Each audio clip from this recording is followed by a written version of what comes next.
Esse é o bloco de entrevistas do programa Veritá.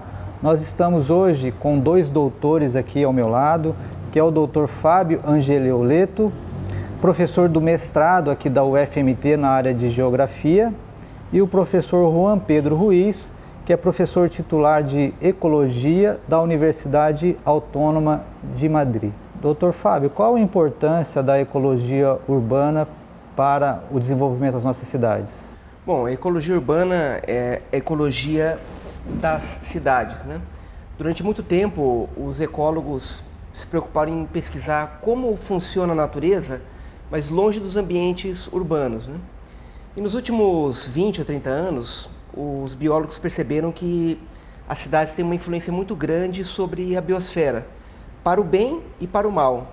Promove impactos negativos e impactos positivos também. Mas os negativos são muito importantes, porque a gente está observando atualmente uma redução de biodiversidade muito grande.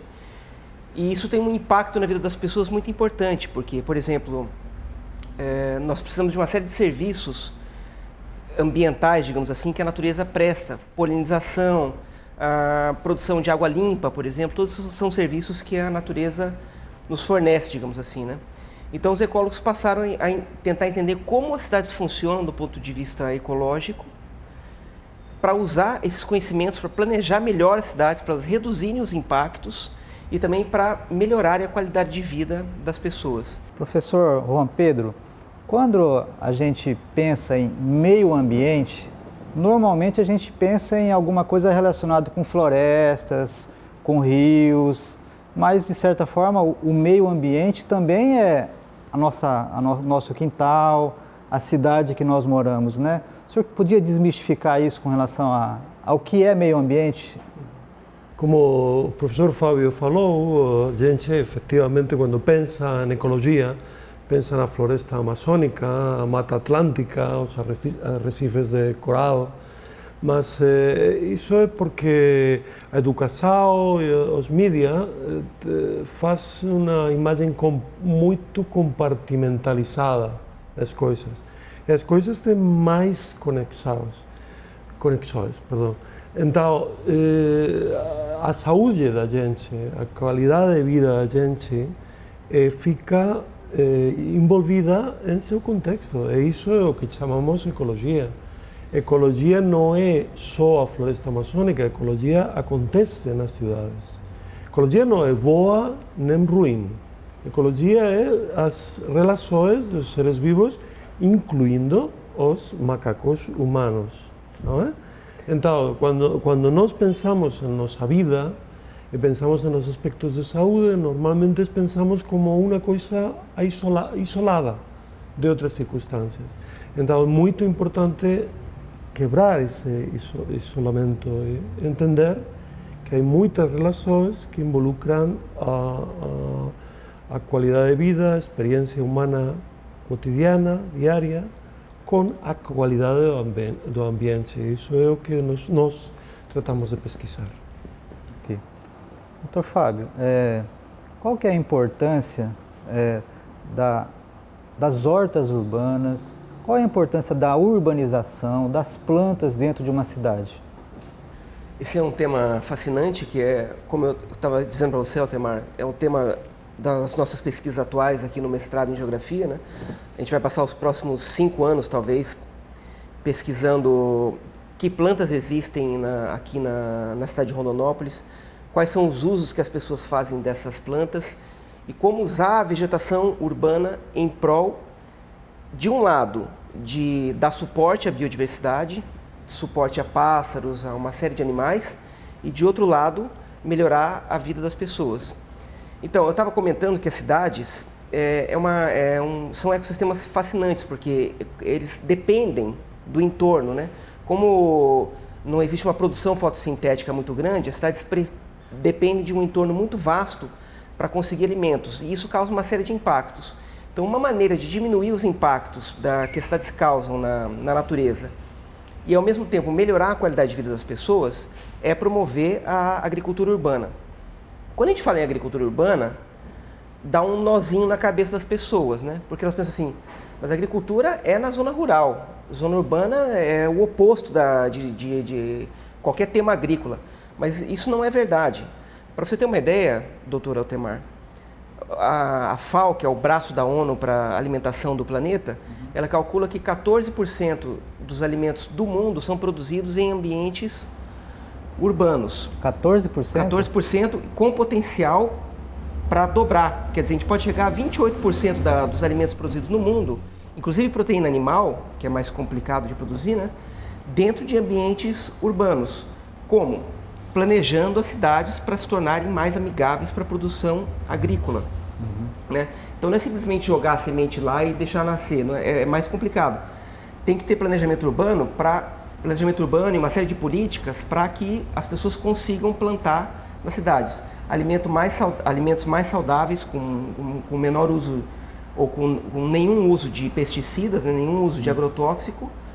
As pessoas se alimentam muito mal no mundo, especialmente no Brasil. Né? Para vocês terem uma ideia, a OMS, que é a Organização Mundial de Saúde, ela recomenda que as pessoas ingiram de 400 a 500 gramas de verdura todos os dias. Todos os dias, 400 a 500 gramas de frutas e verduras. Quem aqui na nossa cidade consegue efetivamente ter esse padrão de alimentação? Eu creio que nenhum. Talvez nem mesmo nós conseguimos ter esse padrão de alimentação. Isso é péssimo para a saúde a longo prazo, né? O senhor que é médico sabe melhor do que eu.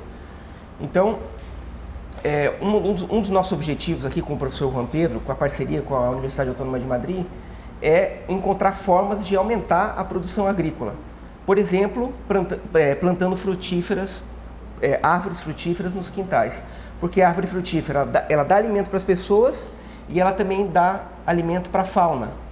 Porque conservar a biodiversidade é um dos objetivos primordiais da ecologia urbana, né?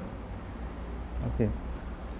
Professor Juan, qual que seria o benefício em termos de saúde de utilizarmos os espaços urbanos ociosos para fazer hortas urbanas, para plantar árvores frutíferas? Qual seria o benefício em termos de saúde? Bom, nós falamos em termos de paisagem, e a paisagem é como o rosto da natureza. Se você fica doente, se você foi de balada, fica com ressaca, e você olha seu rosto no espelho, você o acha perturbado. Então, a paisagem, seja natural, seja rural, seja urbana, ela mostra os processos, ela mostra as enfermidades que há debaixo em termos ecológicos. Então, do que falamos é de melhorar as paisagens urbanas. A vegetação é um componente, como você falou, muito importante nisso. A vegetação nos quintais privados, mas também nos espaços públicos. Os benefícios são múltiplos.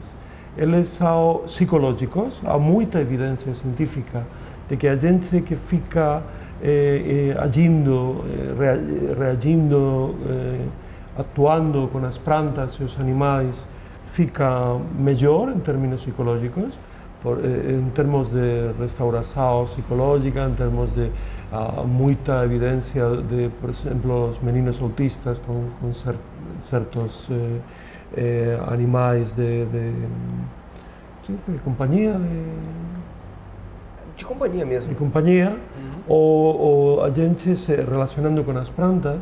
E isso, o termo científico para isso é biofilia, que significa a afetividade com as plantas, com os animais, com os seres vivos. Então, a ideia é, em um conceito de saúde e medicina comunitária, medicina preventiva, medicina integral, não uma medicina compartimentalizada, com remédios, com tratamentos hospitalários.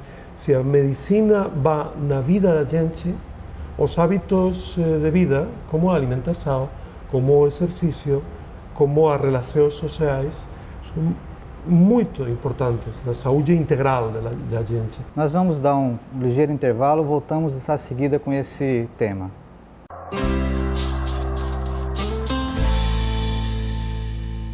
estamos de volta com o professor Fábio e o professor Juan Pedro, falando um pouquinho a respeito de ecologia urbana. Então, complementando a fala do professor Juan Pedro, o que as pesquisas mostram é que se nós que moramos em cidades, se nós conseguirmos ter uma horta na nossa casa, no nosso quintal, e a gente consegue envolver os vizinhos, ou então pegar um terreno baldio, um terreno próximo, e consegue fazer uma horta, então isso vai ter interferências benéficas na nossa saúde, porque é uma terapia ocupacional, né? Vai ter importância econômica, porque você vai deixar de comprar a verdura no mercado para produzir a sua própria comida perto da sua casa. Vai ter benefícios até no clima, porque isso vai o quê? As plantas que vão ser produzidas lá vão estar produzindo oxigênio, também vão estar beneficiando em termos de combater o aquecimento global. Então, percebe como esse assunto ele é extremamente importante e extremamente atual. Sr. Fábio, eu sei que o senhor sabe, existe aqui em Rondonópolis uma lei, já que tem alguns anos, que prevê o apoio do poder público para a construção, para que se façam hortas urbanas em terrenos devolutos ou terrenos baldios. Mas, de certa forma, parece que foi uma lei que não pegou muito. Por que existe essa dificuldade de uma ideia, digamos assim, tão boa, sair do papel e ir para a prática? Um dos nossos objetivos, tanto nos projetos que a gente tem aqui em Rondonópolis, quanto na nossa vida profissional de modo mais geral, é criar ou auxiliar os legisladores a criar legislação específica para a proteção da natureza, para a proteção da biodiversidade em ambientes urbanos. E também para esse tipo de ideia, né, da criação de hortas. Mas a questão é que não basta criar legislação sem que haja, em paralelo, a participação comunitária, a participação popular no desenvolvimento desses projetos. Então, por exemplo, eu me lembro agora de uma experiência que eu acompanhei em Londres, no Reino Unido, maravilhosa, de cuidados com pacientes nos estágios iniciais do mal de Alzheimer, através de um esforço comunitário de criação de hortas nas casas dos pacientes de Alzheimer. Então, por exemplo, alguns sintomas como agressividade, né, doutor, eram diminuídos através de atividades com hortas nas casas das pessoas. A laborterapia, né? É o tratamento através do trabalho. Isso, né? Doutor Temar, exatamente. Então, criar legislação que facilite a criação, por exemplo, no caso da agricultura urbana, né, de hortas urbanas, é muito importante, mas se não houver um aporte de participação comunitária, que não é uma coisa simples, né? O professor Juan Pedro já trabalhou com isso na Nicarágua, em Cuba, pode falar um pouco mais. Se não houver mecanismos que, digamos assim, que seduzam as pessoas para que elas venham e participem da construção dessas hortas, geralmente essas leis estão condenadas ao esquecimento, né? Ao oblívio, né? Fábio, você estava me dizendo que já houve algumas iniciativas nesse sentido e que, por mais estranho que possa parecer, às vezes pessoas têm resistência até de aceitar a muda da árvore para plantar no seu quintal. É isso mesmo? É verdade. Isso é um tema interessante que demonstra como é complicada a ecologia das cidades, né? Os seres humanos são uma parte da ecologia das cidades, eles têm uma mescla de biologia e cultura influindo nas relações que eles têm com o ambiente. E no caso, na minha tese de doutorado, por exemplo, eu pesquisei bairros pobres da cidade de Maringá, no Paraná, que tinham muito espaço, 100 metros quadrados de área média, 150 metros quadrados de área média, para plantar frutíferas. Mas quando a gente chegou a conseguir mudas do governo e fomos lá nos bairros oferecer as mudas, vamos supor, as pessoas podiam plantar 15, 20, 10 mudas, mas elas queriam 2, 3. E a gente começou a pesquisar por quê. Foi um resultado interessante, né, da minha tese de doutorado. Por que elas queriam tão poucas mudas, né? E a gente descobriu que, primeiro, cultura alimentar. Simplesmente a fruta não faz parte da vida das pessoas. Elas não comem frutas. Então, na minha cabeça de classe média, né, eu achava que eu ia chegar lá com as mudas nos bairros, as pessoas iam me idolatrar, né? E elas, não aceitaram as mudas. Não interessa, não interessa. Não se interessaram muito. Em segundo lugar, as pessoas de bairros, sobretudo os bairros mais simples, mais pobres, elas enxergam o solo como uma poupança, né? Então elas me diziam, não, eu não vou plantar nada porque a minha filha vai casar, eu quero ampliar minha casa para quando minha filha tenha meus netinhos, ou eu quero construir uma garagem porque eu quero comprar um carro. Enfim, ela tinha outras ideias para o solo, além de ter um pomar. Então isso implica, mais uma vez, né, em envolver as pessoas no processo comunitário, de participação, de educação ambiental, no sentido de explicar por que a árvore tem que estar ali, por que isso é bom para ela, sobretudo para ela e para o ambiente também, e também um aporte de planejamento para que a gente consiga introduzir a árvore e, mais importante ainda, manter a árvore ali, né? Porque não adianta ela plantar e dali 1 ou 2 anos a árvore ser removida por algum motivo, né? Então você veja que é uma coisa muito mais complexa você incrementar a vegetação no ambiente urbano do que pode parecer, não é simplesmente sair plantando árvores, né? É um tema mais complicado. Professor Juan, estava vendo uma pesquisa que mostrava que no início do século XX, nos Estados Unidos, a maioria dos produtos eram feitos em casa, né? O pão era feito em casa, tinha-se uma pequena horta, e com a industrialização, com o avanço dos hipermercados e uma estratégia agressiva de marketing, denegrindo mesmo os produtos feitos em casa, então se abandonou, digamos assim, essa cultura de você produzir a sua própria comida. Como é que a ecologia urbana pode ajudar as pessoas a ter novamente, digamos assim, esse prazer de pelo menos ter uma pequena horta na sua casa? Outra vez é um processo de co-aprendizagem entre os técnicos, os divulgadores, os profissionais da saúde, os pesquisadores e a comunidade.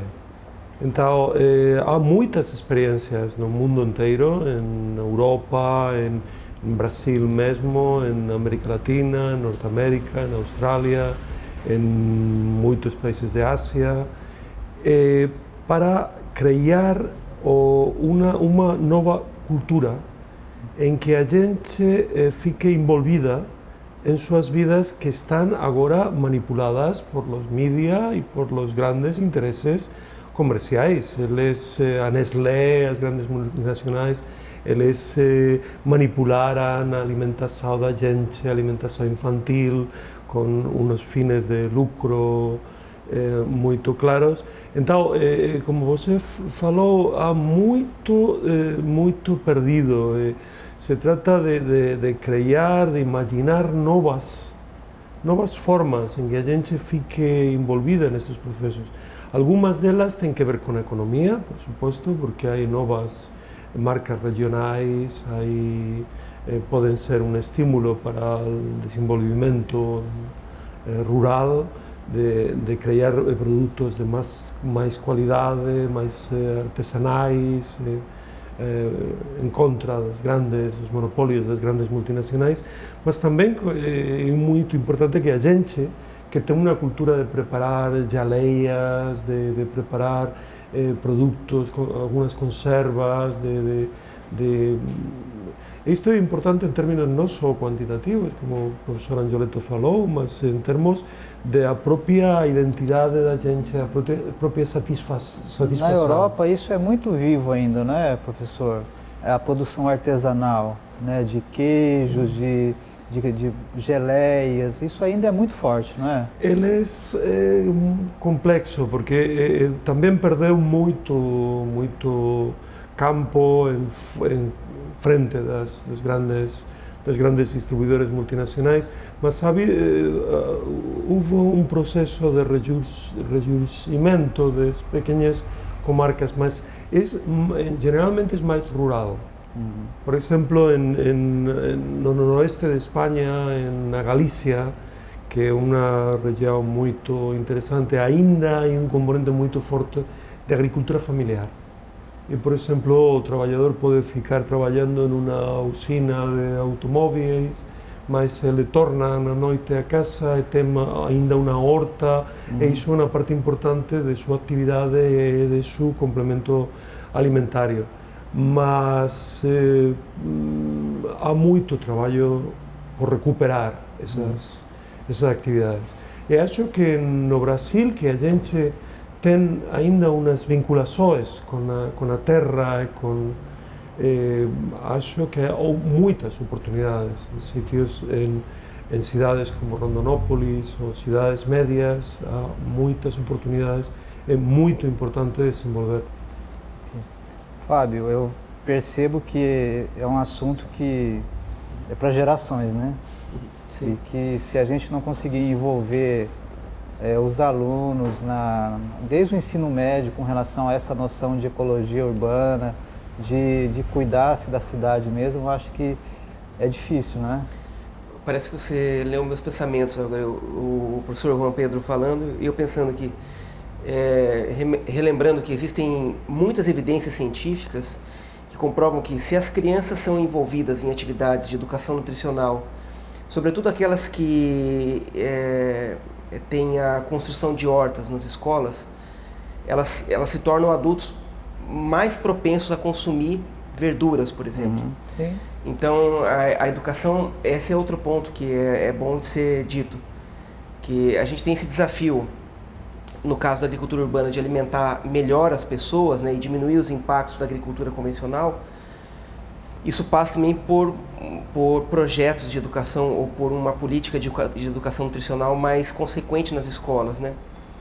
Porque você sabe, Altemar, que não existe, né? Poucas escolas têm hortas comunitárias, poucas escolas têm projetos para ensinar mesmo as pessoas a plantarem. Fábio, é um assunto bastante empolgante, mas a gente está meio sem tempo. Eu queria te agradecer muito pela presença aqui. Eu que agradeço, Altemar. E colocar o programa à tua disposição. Professor, queria agradecer muito a sua presença aqui. Sinta-se bem-vindo à nossa cidade, ao nosso estado. E daqui a pouco a gente volta.